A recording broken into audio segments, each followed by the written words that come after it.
करते हैं, शाबाश। अच्छा, लास्ट जो टॉपिक है इस चैप्टर का वो है एटॉमिक मास यूनिट, जिसको जनरली हम AMU कहते हैं। अब इसको डिस्कस करने से पहले ज़रा रफ वर्क में आते हैं और वहाँ थोड़ी सी डिस्कशन करते हैं ताकि वो डिस्कशन हमारे इस टॉपिक को मज़ीद आसान बनाए। अब देखिए, डेली लाइफ में जब हम कोई चीज़ ख़रीदते हैं तो उस चीज़ को ख़रीदने के लिए जब दुकानदार वो मास या मेटर हमें देता है तो उस मेटर को किसी स्टैंडर्ड के साथ वो कंपेयर करता है। इस कंपैरिजन के बाद हमें वो क्वांटिटी प्रोवाइड करता है। कैसे? अब देखें, सपोज़ हम बाज़ार जाते हैं और बाज़ार में हमने आम ख़रीदने हैं तो हम दुकानदार को कहते हैं कि 1 kg आम मैंगो, इसकी कीमत क्या है? वो कहते हैं 100 रुपये। तो हम कहते हैं कि आप हमें 100 रुपये के 1 kg आम दे दें। अब दुकानदार को आम के मासिस से पता नहीं चलता कि ये 1 kg कब होगा। वो क्या करता है? वो ऐसे करता है कि आपका जो मास है, यानी आपने 1 किलो मैंगो ख़रीदने हैं, तो वो तराजू के एक जो इसकी चाबड़ी है इसके अंदर या इसके अंदर वो क्या करता है, एक स्टोन डाल देता है। सही है? और उस स्टोन के ऊपर लिखा होता है 1 kg। और अब वो क्या करता है, एक एक मैंगो को उठाता है और इस दूसरी तराजू में वो क्या करता है, इसमें वो इसको डालता है। तब तक ये इसमें वो इसको डाल देता है जब तक ये दोनों बराबर ना हो जाए। इसको कहते हैं कंपैरिजन।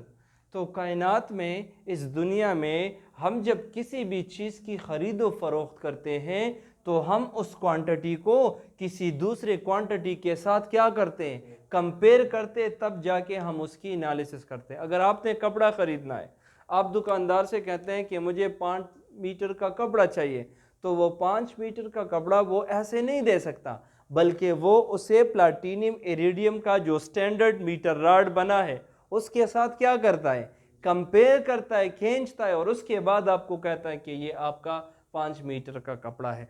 तो मतलब ये है कि नाप और तोल के लिए स्टैंडर्ड का लेना इंतहाई इम्पोर्टेंट है।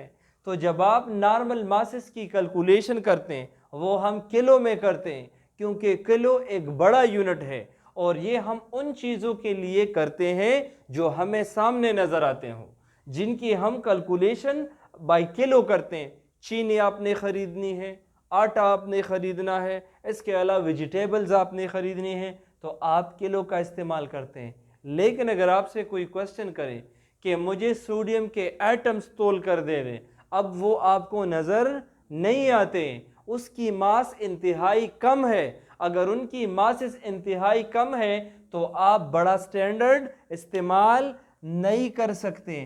तो एटमों के वज़न मैयर करने के लिए, नापने के लिए, कंपेयर करने के लिए आपको क्या चाहिए, एक यूनिट चाहिए। जिस तरह बड़े मासेस को मैयर करने के लिए यूनिट किलोग्राम है, तो आप किलोग्राम में उसकी मैयरमेंट करते हैं। तो जब छोटी क्वांटिटीज़ हो उनकी मैयरमेंट के लिए भी आपको एक यूनिट चाहिए। तो साइंस ने, रिसर्च ने इस पे बहुत ज़्यादा टाइम लगाया है, और टाइम लगाने के बाद अब आजकल हमारे पास वो स्टैंडर्ड मौजूद है जिसके साथ हम डिफरेंट एलिमेंट्स क्या करते हैं, कंपेयर करते हैं और उसके मासेस निकालते हैं। अब देखिए, साइंटिस्ट ने सबसे पहले हाइड्रोजन को एज अ स्टैंडर्ड लिया था, और हर एक एलिमेंट को ये किसके साथ कंपेयर करते थे, हाइड्रोजन के साथ। चूँकि हाइड्रोजन बहुत पहले डिस्कवर हो चुका है, ये बड़ा पुराना एलिमेंट है, तो इसकी एटॉमिक नंबर और एटॉमिक मास का अंदाज़ा हमें बहुत पहले से था। तो हम क्या करते थे, जिस तरह ये आपके पास एक तराजू है, इसी तरह एटॉमिक स्केल के लिए भी हम क्या करते हैं, हम एक तराजू बनाते हैं, और हम ऐसे करते हैं कि उस तराजू में एक में हम हाइड्रोजन रखते हैं। अब हाइड्रोजन का तो पता है कि एटॉमिक मास कितना है, 1। तो अगर कोई अननोन एलिमेंट है और हम चाहते हैं कि इसके साथ इसको कंपेयर किया जाए, तो हम क्या करते हैं, उस अननोन एलिमेंट को, सपोज वो अननोन एलिमेंट एक्स है, हमें पता नहीं है, उसके साथ हम इस हाइड्रोजन के साथ हम क्या करते थे, उसको कंपेयर थे, तोलते थे। सपोज एक अननोन एलिमेंट हमने लिया है और हमने क्या किया है, और हमने ये हाइड्रोजन के साथ इसी तराजू में रखा है, तो हाइड्रोजन एक लाइट गैस है, एक हल्का सा गैस है। तो जब आप ऐसे करें कि हाइड्रोजन ले ले और आपने ये दूसरा एलिमेंट लिया है और वो हैवी है, तो जाहिर सी बात है ये क्या करेगा, ये नीचे आएगा। अब आपने दूसरा हाइड्रोजन ऐड किया है, 2 हाइड्रोजन ऐड किए हैं, एक हाइड्रोजन का एटॉमिक मास 1 है, तो 2 हाइड्रोजन का एटॉमिक मास क्या होगा, 2 कंबाइन। अब फिर भी ये कंपेयर नहीं हो रहा, लेकिन आहिस्ता आहिस्ता ऊपर जा रहे। जब 3 हाइड्रोजन आपने डाले तब भी ये कंपेरेबल नहीं है, लेकिन जैसे ही 4 हाइड्रोजन आपने रखे हैं तब जाके ये दोनों इक्वल हो गए हैं। इसका मतलब ये है कि यहाँ 4 हाइड्रोजन ऐड करने से आपके जब 4 टाइम्स हाइड्रोजन ऐड करें तब ये अननोन एलिमेंट की मास आप क्या कर सकते हैं, देखिए आप कैलकुलेट कर सकते हैं। एक हाइड्रोजन की एटॉमिक मास 1 है, तो अगर ये नया एलिमेंट हाइड्रोजन के मुकाबले में 4 गुना हेवी है, इसका मतलब है इस नए एलिमेंट का एटॉमिक मास क्या है, 4, क्योंकि हाइड्रोजन का एटॉमिक मास क्या है, 1 है ना। तो इस तरह हम मुख्तलिफ तरीक़ों से एक एक एलिमेंट की वज़न को मैयर करते थे। अब देखिए ये बाद में हमें पता चला कि ये हीलियम है, हीलियम का एटॉमिक नंबर 2 है और उसका एटॉमिक मास क्या है, उसका एटॉमिक मास आपके पास जो है वो 4 है। अब सपोज़ आप ऐड करते जाए और ऐसे आ जाए कि सपोज़ 12 हाइड्रोजन जब आप इसके तराजू में रखें तब जाके वो इस अननोन एलिमेंट के इक्वल हो। इसका मतलब है इस अननोन एलिमेंट का वेट क्या है, 12, इसका मतलब है ये कार्बन है। तो इस तरीके से हम मुख्तलिफ एलिमेंट्स की क्या करते थे, कैलकुलेशन करते थे। लेकिन एक प्रॉब्लम आया। पहला प्रॉब्लम तो ये है हाइड्रोजन गैसियस फॉर्म में है, इसे स्टैंडर्ड लेना इतना आसान काम नहीं है, हाइड्रोजन गैसियस फॉर्म में होता है ना। दूसरी बात है मॉलिक्यूलर फॉर्म में होता है, एटॉमिक स्टेट में तो नहीं होता ना, तो इसको स्टैंडर्ड लेना इंतहाई मुश्किल काम है। और तीसरा पॉइंट, अगर हम ऐसे करें कि एक अननोन एलिमेंट ले लें और हम इसके साथ हाइड्रोजन डालते जाए 100 हमने डाला कोई फ़र्क नहीं पड़ा, 200 हमने डाला कोई फ़र्क नहीं पड़ा, लेकिन जैसे ही हमने 235 डाला है तब जाके ये इक्वल हो गया है। तो इतने ज़्यादा हाइड्रोजन डालना इंतहाई मुश्किल होगा ना, इतनी स्पेस आपके पास नहीं है, दूसरा हाइड्रोजन गैस है, तीसरा हाइड्रोजन मॉलिक्यूलर फॉर्म में है, तो लिहाजा उस अननोन एलिमेंट की मास मैयर करना इंतहाई मुश्किल है। तो हमने हाइड्रोजन को एज अ स्टैंडर्ड मानने से इनकार किया कि नहीं, हाइड्रोजन स्टैंडर्ड नहीं है। जिस तरह मासेस के लिए भी बहुत सारे प्रॉब्लम्स है। पहला ये कि पुराने ज़माने में हम मासेस को बाय स्टोन मैयर करते थे, स्टोन के साथ हम आटा, चीनी और गुड़ ये सारी चीज़ें क्या करते थे, कंपेयर करते थे, सही है ना। और अगर आप बरतानिया में देखें वहाँ पाउंड्स में वेट को मैयर किया जाता है, कहीं पे डिफरेंट यूनिट्स हैं, लेकिन अब ऐसा यूनिट के मुताबिक हम किलोग्राम पे मुत्तफिक हैं। तो इस तरह ये भी है, हमने पहले हाइड्रोजन लिया, उसके साथ हम मुत्तफिक नहीं थे, फिर हमने सोचा थोड़ा सा हैवी एलिमेंट लेना चाहिए। अगर हैवी एलिमेंट लेंगे तब जाके हमारे पास ये कैलकुलेशन आसान होगी, क्योंकि साइंस में हमेशा हम आसानी की तरफ जाते हैं। तो हमने स्टैंडर्ड ऑक्सीजन लिया। अब हम क्या करते थे, एक तराजू में हाइड्रोजन के बजाय ऑक्सीजन रखते और अब अननोन एलिमेंट का क्या करते, अननोन एलिमेंट का मास चेक करते कि अननोन एलिमेंट का मास क्या है। अब सपोज करें कि आप इसमें एक अननोन एलिमेंट आपने लिया है, सही है ना, और वो अननोन एलिमेंट जब आपने लिया है, फॉर एग्जांपल इस ऑक्सीजन के मुकाबले में जिसका एटॉमिक वेट 16 है उसके ऊपर कोई फ़र्क नहीं पड़ रहा और वो अननोन एलिमेंट हैवी है, और जब आपने ऑक्सीजन 2 मरतबा डाला है तब ये एक दूसरे के साथ बैलेंस हो गए हैं, तो इस अननोन एलिमेंट का वेट क्या होगा, 32। इसका मतलब है कि ये सल्फर है, क्योंकि सल्फर का एटॉमिक वेट 32 है। अब देखिए, अगर आप इधर कोई अननोन एलिमेंट ले ले और वो काफ़ी हल्का है, नीचे है, 2 आपने डाले हैं वो अननोन एलिमेंट, 3, 4, 5, जब आपने अननोन एलिमेंट फॉर एग्जांपल आपने वो अननोन एलिमेंट जो है फॉर एग्जांपल 16 डाले हैं और 16 अननोन एलिमेंट इसके इक्वल हो चुके हैं, इसका मतलब है कि उस अननोन एलिमेंट का जो एक एलिमेंट है उसका एटॉमिक वेट क्या है, 1, वो हाइड्रोजन है। अब देखिए, ऑक्सीजन हाइड्रोजन की तरह ये भी एक गैस है। नंबर 2, ये भी एलिमेंटल फॉर्म में पाया नहीं जाता, ये मॉलिक्यूलर फॉर्म में है। नंबर 3, अगर हैवी एलिमेंट आ जाए जिस तरह 235 वाला है जो अभी हमने डिस्कस किया यूरेनियम, उसके लिए ये मौजू नहीं है, तो साइंस ने इसको भी रिजेक्ट किया। इसके बाद रिसर्च बढ़ती गई, हमने और डिफरेंट यूनिट्स ट्राई किए मगर नो यूनिट वाज परफेक्ट। आखिर में हमने एक यूनिट तलाश किया कार्बन 12 का। हमने ऐसे किया, कार्बन का जो एटम है उसके हमारे पास 3 आइसोटोप्स हैं, कार्बन 12, कार्बन 13 और कार्बन 14। आइसोटोप इसको कहते हैं कि जब एटॉमिक नंबर सेम हो और एटॉमिक मास एलिमेंट्स के डिफरेंट हो। अब देखिए एटॉमिक नंबर सेम है, एटॉमिक मास डिफरेंट है और ये न्यूट्रॉन की वजह से डिफरेंट है। इसमें 6 न्यूट्रॉन और 6 प्रोटॉन है तो इससे 12 आएगा। इसमें 6 प्रोटॉन मगर 7 न्यूट्रॉन है तो 6 + 7 13। इसमें 6 प्रोटॉन मगर 8 न्यूट्रॉन तो 14 आएगा। अब देखिए हमने क्या किया, हमने जब कार्बन को सेलेक्ट किया एज अ स्टैंडर्ड तो ये एक बेस्ट ऑप्शन है। उसकी वजूहात है, पहली वजह तो ये है कि ये इनकी तरह मॉलिक्यूलर फॉर्म में नहीं होता, ये एलिमेंटल फॉर्म में पाया जा सकता है, नंबर 1, सही है ना। नंबर 2, ये जो कार्बन हमने लिया है ये हैवी भी है, एलिमेंटल फॉर्म में हैवी भी है, सॉलिड इन नेचर है, तो गैस के मुकाबले में सॉलिड लेना इंतहाई इजी है। और नंबर 3 सबसे अच्छी प्रॉपर्टी कि इन सारे आइसोटोप में ये सबसे ज़्यादा स्टेबल भी है, तो जो स्टेबल होगा, जो ज़्यादा देर तक काम करेगा, वो एक अच्छा स्टैंडर्ड होगा। जो हमने ये 1 kg का स्टोन बनाया है, ये हमने एलॉय से बनाया है, प्लाटीनियम और इरिडियम से, और ये इसलिए बनाया है कि ये आम हालत में ज़्यादातर स्टेबल रहे। जब टेम्परेचर चेंज हो तो तब भी इसमें एक्सपेंशन ना हो। अगर प्योर आयरन से ये बना दे या मेटल से, तो मेटल तो थर्मल एक्सपेंशन करते हैं ना, तो एलॉय रेजिस्ट करते हैं, तो गर्मियों में भी इसका मास सेम रहेगा, सर्दियों में भी सेम रहेगा। इसलिए एलिमेंट्स के लिए भी हम एक ऐसा यूनिट तलाश कर रहे हैं जो हर कंडीशन में सेम हो, तो ये सबसे ज़्यादा स्टेबल है। और सबसे अच्छी खूबी ये इन तीनों आइसोटोप में इस सबसे ज़्यादा पाया जाने वाला है, तो इसकी नेचुरल एबंडेंस भी ज़्यादा है। नेचुरल एबंडेंस मीन वकूफ़ पजीरी के नेचर में ये ज़्यादा है इन 2 रेडियो एक्टिव के मुकाबले में। और लास्ट पॉइंट, ये नॉन रेडियो एक्टिव है और ये दोनों रेडियो एक्टिव हैं, तो लिहाजा हम रेडियो एक्टिव स्टैंडर्ड सेलेक्ट नहीं कर सकते, हम नॉन रेडियो एक्टिव की तरफ जाएंगे। तो हमने क्या किया, हमने कार्बन 12 को एज अ स्टैंडर्ड ले लिया है, और अब हम क्या करेंगे, हर एलिमेंट को कार्बन 12 के साथ कंपेयर करेंगे और उसके बाद हम एनालिसिस करेंगे कि पार्टिकुलर एलिमेंट का मास कितना है।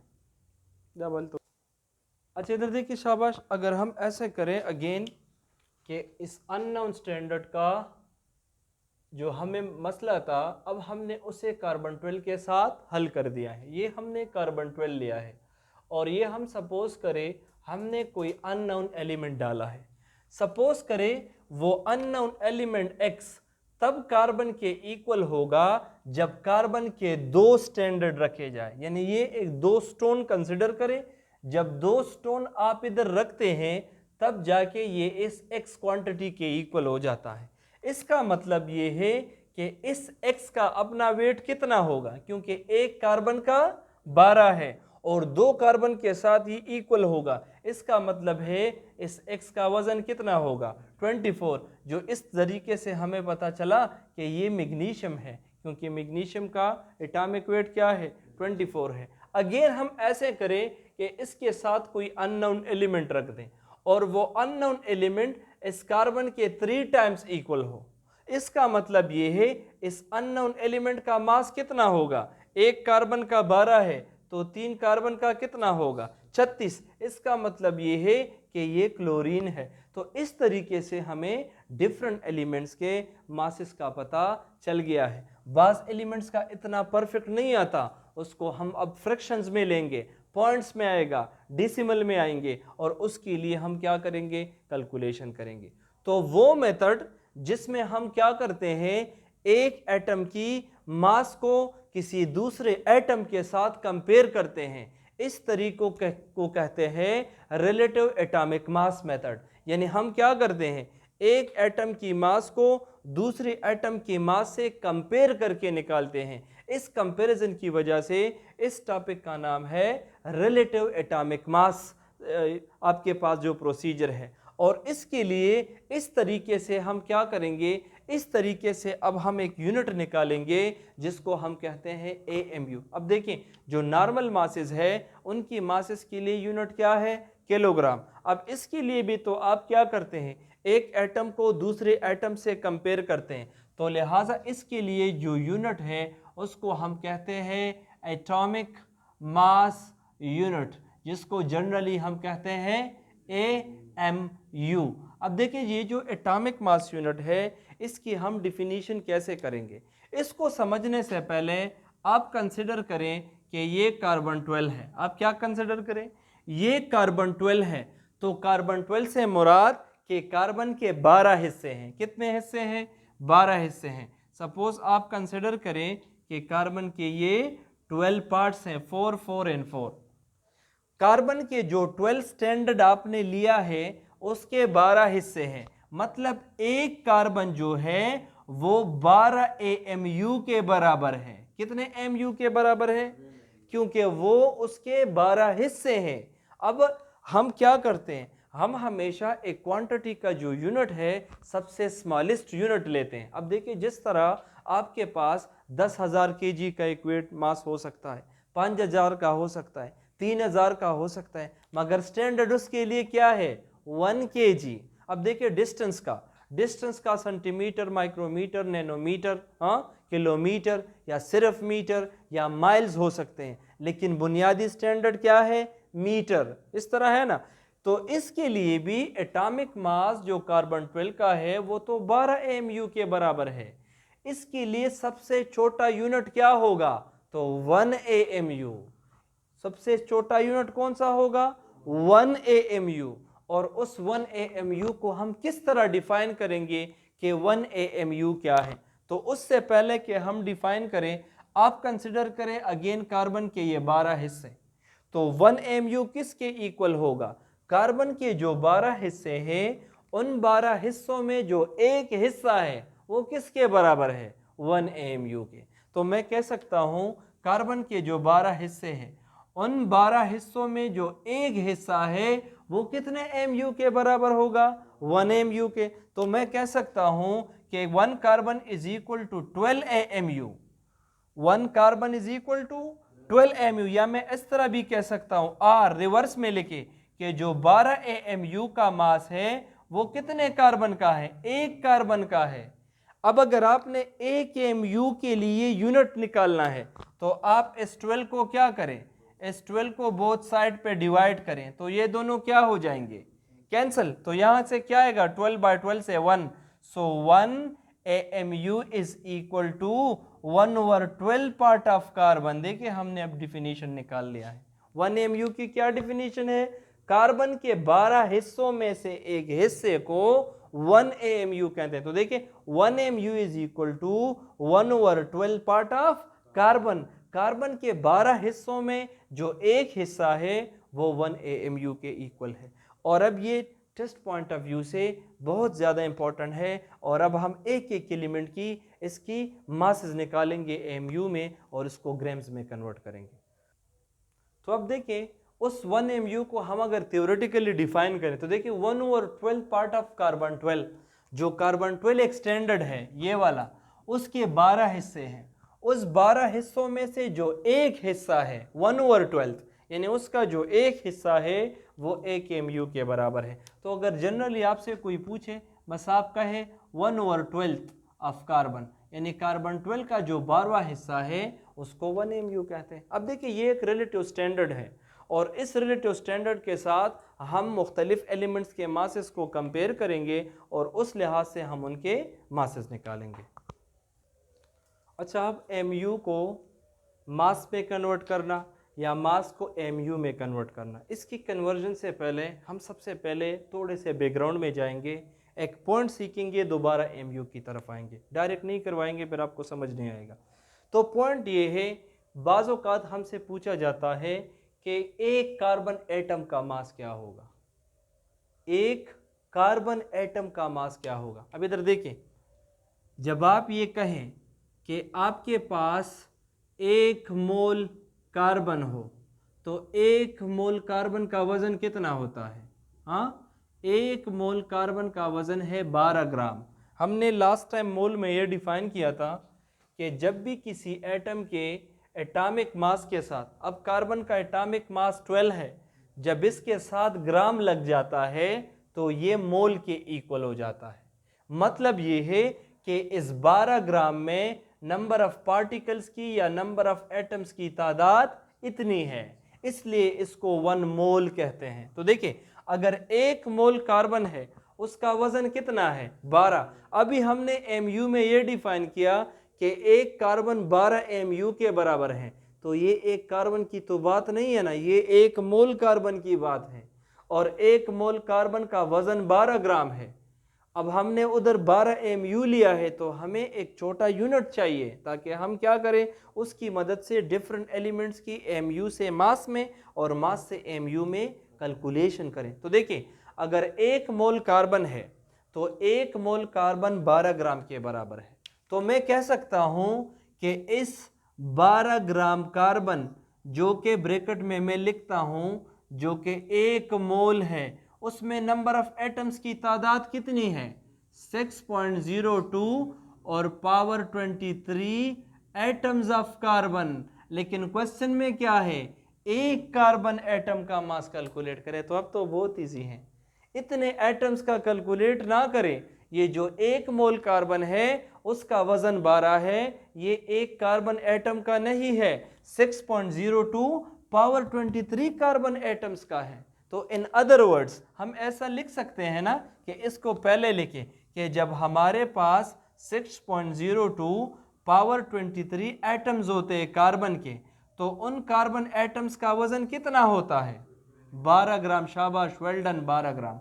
अब अगर हमसे कोई ये पूछे कि 1 एटम का वजन कितना होगा, तो आप क्या करें, इसको दोनों साइड्स पे डिवाइड करें। तो ये होगा 6.02 और ये पावर 23 एटम्स, और यहाँ भी डिवाइड करें 6.02 और पावर 23 एटम्स। अब देखिए, जब आप ये डिवाइड करेंगे तो यहाँ पे ये दोनों कैंसिल हो जाएंगे, तो यहाँ पे कितने एटम्स रह जाएंगे? 1 एटम। हम इतने एटम्स के लिए तो कैलकुलेट नहीं करते ना, 1 एटम के लिए दोनों जब डिवाइड होंगे तो 1 atom of carbon, 1 atom of carbon would be equal to 12 को जरा इस पे डिवाइड करें कि इससे क्या आता है। अच्छा, यहाँ देखिए, जब आप इसको इस पे डिवाइड करेंगे तो इससे जवाब आ जाएगा 1.99 × 10⁻23 ग्राम। मतलब 1 कार्बन एटम का इतना वजन है। वो जो वजन है वो 1 मोल कार्बन का है, जिसमें पार्टिकल्स की तादाद कितनी है? जिसमें पार्टिकल की तादाद एवोगैड्रोस के बराबर है। अब देखें एमयू की तरफ अब आते हैं, तो इसलिए मैंने ज़रा सिस्टमेटिक तरीके से किया ताकि आपको समझ आए। इधर देखिए, 1 AMU को अभी हमने ऐसे डिफाइन किया था कि 1 AMU is equal to 1/12 of carbon 12 atom, के कार्बन 12 एटम का जो 12वां हिस्सा है वो 1 AMU के बराबर है। तो 1/12 अपनी जगह, और कार्बन 12 का जो 1 एटम है उसका वजन क्या है? उसका वजन इतना है, तो ये आएगा 1.99 मल्टीप्लाई पावर 23 और ग्राम अपनी जगह। अब आप क्या करें, आप ऐसे कर सकते हैं कि 1 को 12 पे डिवाइड करें और इसके साथ मल्टीप्लाई करें, या 1 को इसके साथ जब आप मल्टीप्लाई करेंगे अगेन ये सेम आएगा ना, 1 के साथ मल्टीप्लाई करें तो सेम आएगा। और किस पे डिवाइड करें? इसको 12 पे डिवाइड करें। जब आप इसको 12 पे डिवाइड करेंगे, है कैलकुलेटर अभी? अच्छा, इधर देखिए, यहाँ जब साइंटिफिक नोटेशन ऊपर जाएंगे तो ये -23 होगा, क्योंकि ये ऊपर जाएगा। अब इधर देखिए, यहाँ भी -23। तो देखिए, जब आप इसको इसके ऊपर डिवाइड करेंगे तो आपके पास जो फाइनल वैल्यू आएगी वो 1.67 या 1.66 समथिंग साइंटिफिक नोटेशन में, फिर आप इसको कन्वर्ट करें कि ये कितना आता है, मल्टीप्लाई 10⁻⁻27 kg। सही है, ये जवाब आपके पास आएगा। मतलब ये है कि जब आप AMU को 1 AMU को कार्बन के कंटेक्स्ट में कन्वर्ट करें तो ये मास में किसके इक्वल होगा? मास में इसके इक्वल होगा। और अब अगर आप देखें, ये किस चीज़ का मास है आपके ख्याल से? सब एटॉमिक पार्टिकल्स में किसका मास है? प्रोटॉन का। इतना मास प्रोटॉन का भी है, और 1 AMU के लिए भी कार्बन की जब आप कैलकुलेशन करेंगे तो यही जवाब आता है। तो बाज़ औक़ात हम ऐसे भी कहते हैं, कभी कभार क्वेश्चन आता है कि AMU is equal to, AMU is equal to, AMU किसके इक्वल है? सो मास ऑफ प्रोटॉन के। किसके इक्वल है? मास ऑफ प्रोटॉन के। जो मास ऑफ प्रोटॉन का वजन है वो आपके पास AMU का भी वजन है। तो मकसद ये है कि हम इस फार्मूले के तहत किसी भी एलिमेंट के लिए हम क्या कर सकते हैं, उसके मास को AMU में कन्वर्ट कर सकते हैं और AMU के मास को इसमें। अब अगर क्वेश्चन किया जाए कि एक AMU इतने मास के इक्वल है, सो 2 AMU किसके इक्वल होंगे? हाँ शाबाश। अगर आपसे टेस्ट में क्वेश्चन किया जाए कि 2 AMU in the context of carbon mass में किसके इक्वल होंगे? Option A single of proton, option B double of proton, option C none. तो कौन सा ठीक होगा? अब देखिए एक AMU एक प्रोटॉन के वजन के बराबर है, तो 2 AMU प्रोटॉन के 2 प्रोटॉन के वजन के बराबर, 3 AMU 3 के बराबर होंगे, और अगर हाफ AMU है तो हाफ के बराबर होंगे। लेकिन अगर टफ क्वेश्चन आ जाए, सबसे ज्यादा टेक्निकल क्वेश्चन आ जाए, तो उसके लिए भी एक शॉर्टकट ट्रिक है। अब देखिए अगर सबसे टफ क्वेश्चन भी आ जाए, वो आपसे ये सपोज पूछ ले, क्वेश्चन ये है कि 0.21 AMU, सही है ना, ये मास इक्विवेलेंट इसका क्या होगा? तो देखिए सिंपल सी आप लॉजिक इस्तेमाल करें। जब एक AMU इसके इक्वल है तो पहले क्या करें, इनको मैंने तरीका बताया था कि जो नाउन चीज़ है सबसे पहले वो लिखे। नाउन जो हमें मालूम, तो हमें ये मालूम है कि एक AMU कितने मास के इक्वल है? एक AMU is equal to 1.67 power -27 kg, इसके इक्वल है ना। और जो पूछा जाए वो बाद में लिखें, तो ये पहले। अब बाद में क्या है, क्या पूछा गया है? अगर 0.21 AMU हो, उसका मास इन kg कितना होगा? तो बहुत सिंपल सी बात है, इनको मैंने तरीका बताया है। इन दोनों को जो क्रॉस में है, जो क्या है, जो क्रॉस में है, इन दोनों को क्रॉस मल्टीप्लाई करें और जो बच जाए उसके ऊपर डिवाइड करें। तो देखिए 0.21 मल्टीप्लाई 1.67 पावर -27 और इसके ऊपर डिवाइड करें 1। इससे जो भी जवाब आएगा वो आपका रिक्वायर्ड आंसर होगा। मकसद ये है कि इस तरीके से अगर हद से ज़्यादा टेक्निकल क्वेश्चन आ जाते हैं तो आपने ऐसे सॉल्व करने हैं। अब देखिए बाज़ोकात AMU और ग्राम्स के क्वेश्चन पूछे जाते हैं, तो उसके लिए बस सिंपल एक ट्रिक है। आप क्या करें, इस किलोग्राम को ग्राम में हमने कन्वर्ट करना है। तो देखिए रफ वर्क में आ जाए, किलो के लिए जो हमारे पास प्रीफिक्स है वो क्या है? 10⁻³ तो अगर आपने इस किलोग्राम को ग्राम में कन्वर्ट करना है तो सिंपल सा ट्रिक है, 1 AMU is equal to 1.6 multiply -27 और इस किलो को हटाने के लिए हम क्या पुट कर सकते हैं? 10⁻³ अब देखिए अगर इन दोनों के बेसिस सेम है तो इनके पावर क्या होंगे? पावर हम ऐड करेंगे, तो 1.67 अपनी जगह, ये 10⁻⁻27 और ये +3। और अब हमने किलोग्राम को किस में कन्वर्ट किया है? ग्राम्स में। तो बहुत इजी है, 1 AMU इज इक्वल टू 1.67 -27 और +3 क्या आएगा? -24 ग्राम। तो देखिए अगर ग्राम के क्वेश्चन आ जाए तो इस कन्वर्जन फार्मूले के तहत आप ग्राम में भी कैलकुलेट कर सकते हैं। तो देयर आर डिफरेंट सिचुएशन, उनमें से आपसे डिफरेंट क्वेश्चन पूछे जा सकते हैं। अब देखिए चूंकि ये चैप्टर इसके साथ ख़त्म हो गया है तो और भी क्वेश्चन आ सकते हैं। आपसे ऐसे भी पूछा जा सकता है कि एक एटम ऑक्सीजन का मास निकाले कि क्या है?